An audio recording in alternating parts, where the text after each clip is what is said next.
ఓం తత్సత్ జయ గురుదేవ్. ఓం శ్రీకృష్ణాయ నమః. శ్రీ గీతాదేవతాయ నమః. భగవద్గీత 17వ అధ్యాయము శ్రద్ధాత్ర విభాగ యోగములో 17వ శ్లోకాన్ని చెప్తున్నారు. తపస్సు గురించి. సాత్విక తపస్సు. తపస్సు 3 రకాలుగా ఉంటుంది. సాత్విక తపస్సు, రాజసిక తపస్సు, తామసిక తపస్సు అని. మొట్టమొదటి ఏంటంటే సాత్విక తపస్సు గురించి చెప్పారు. సాత్వికంగా అంటే మనస్సును సమాధానం చేసుకొని ఒక మంచి పనులు చేయడం అనేది కూడా దాన్ని కూడా సాత్విక తపస్సు చెప్తున్నారు. తపస్సు గురించి ఏం చెప్తున్నారంటే 17వ అధ్యాయంలో పూర్వోక్తములైన శారీరక, వాచక, మానసిక తపస్సులను ఫలాపేక్ష లేని యోగులు మిక్కిలి శ్రద్ధతో ఆచరించినప్పుడు వాటిని సాత్విక తపస్సులని అందురు. తపస్సు చేసేటప్పుడు మనం సాత్వికంగా తపస్సు చేయాలి.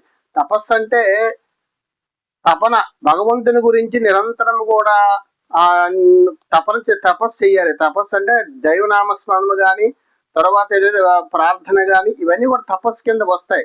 ఒక మంచి భావంతో ఉండాలి, ఒక మంచి వాక్ ఉండాలి, దేన్ని కూడా మనం ద్వేషించకూడదు, ఆడే మాట సున్నితంగా ఉండాలి, మృదువుగా ఉండాలి, సత్యంగా ఉండాలి, ప్రేమగా ఉండాలి.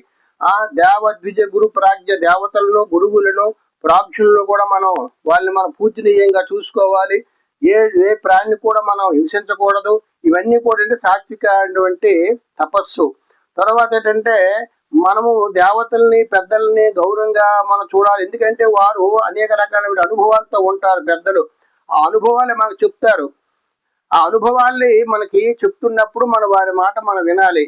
జ్ఞానులు ఉంటారు, శాస్త్రజ్ఞానం కలిగిన వారు ఉంటారు, అనుభవ జ్ఞానం కలిగిన వారు ఉంటారు, పెద్దవారు ఉంటారు, తల్లిదండ్రులు ఉంటారు. అందరూ కూడా వాళ్ళు చెప్పిన మాట మనం వినడానికి మనం ప్రయత్నం చేయాలి. కాబట్టి మనం మనసు ప్రశాంతంగా ఉంచుకోవాలి, మౌనంగా ఉండాలి. ప్రతి విషయాలను కూడా మౌనంగా ఉండాలి, మనం ప్రయత్నం చేయాలి. మన ప్రసాద సౌమత్వం మౌనమాత్మ నిగ్రహ భావ సంశుద్ధి.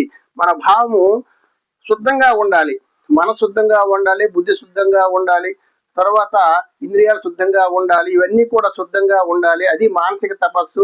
వాచిక తపస్సు అంటే అనుద్వేగకరం వాక్యం సత్యం ప్రీహితం చై స్వాధ్యాయభ్యసనం చేయ వాంగ్మయం తపోచ్యతే అన్నారు. అని మనం ఆడే మాట ఇతర మనసుకు బాధ కలగకూడదు. ప్రతి మాట కూడా ప్రియంగా, మధురంగా, సత్యంగా ఉండాలి. మనం ఎప్పుడు కూడా గ్రంథాలు చదువుతూ ఉండాలి. భాగవతం కానీ, భగవద్గీత కానీ, ఉపనిషత్తులు కానీ, అనేక రకాల పురాణాలు కానీ చదువుతూ ఉండాలి. ఎందుకంటే వాటిలో ఉన్నటువంటి అర్థాన్ని తెలుసుకొని మన జీవితంలో ఆచరించడం మనం ప్రయత్నం చేయాలి. కాబట్టి మనం ఈ 3 రకాల తపస్సు గురించి చెప్పారు. కాబట్టి మనం దీని గురించి ఏం చెప్తున్నారంటే ఫలాశక్తి లేకుండా అటువంటి యోగులు అత్యంత శ్రద్ధతో చేయబడు ఈ 3 విధాల వంటి ఏది సాత్విక, రాజస, తామస తపస్సులను గురించి రాజ తపస్సుని తెలియజేశారు. పూర్వోక్తములైన తపస్సులను ఫలాపేక్ష లేని యోగులు మిక్కిలి శ్రద్ధతో ఆచరించినప్పుడు మనం తపస్సు ఏంటంటే పూజ చేసాం, అది కూడా తపస్సే. ధ్యానం చేసాం అది తపస్సే. తర్వాత అనేక రకాల వంటి భజన చేసాం, అది కూడా తపస్సే. అంటే భగవంతుని గురించి చేసే ప్రతి పని కూడా తపస్సే.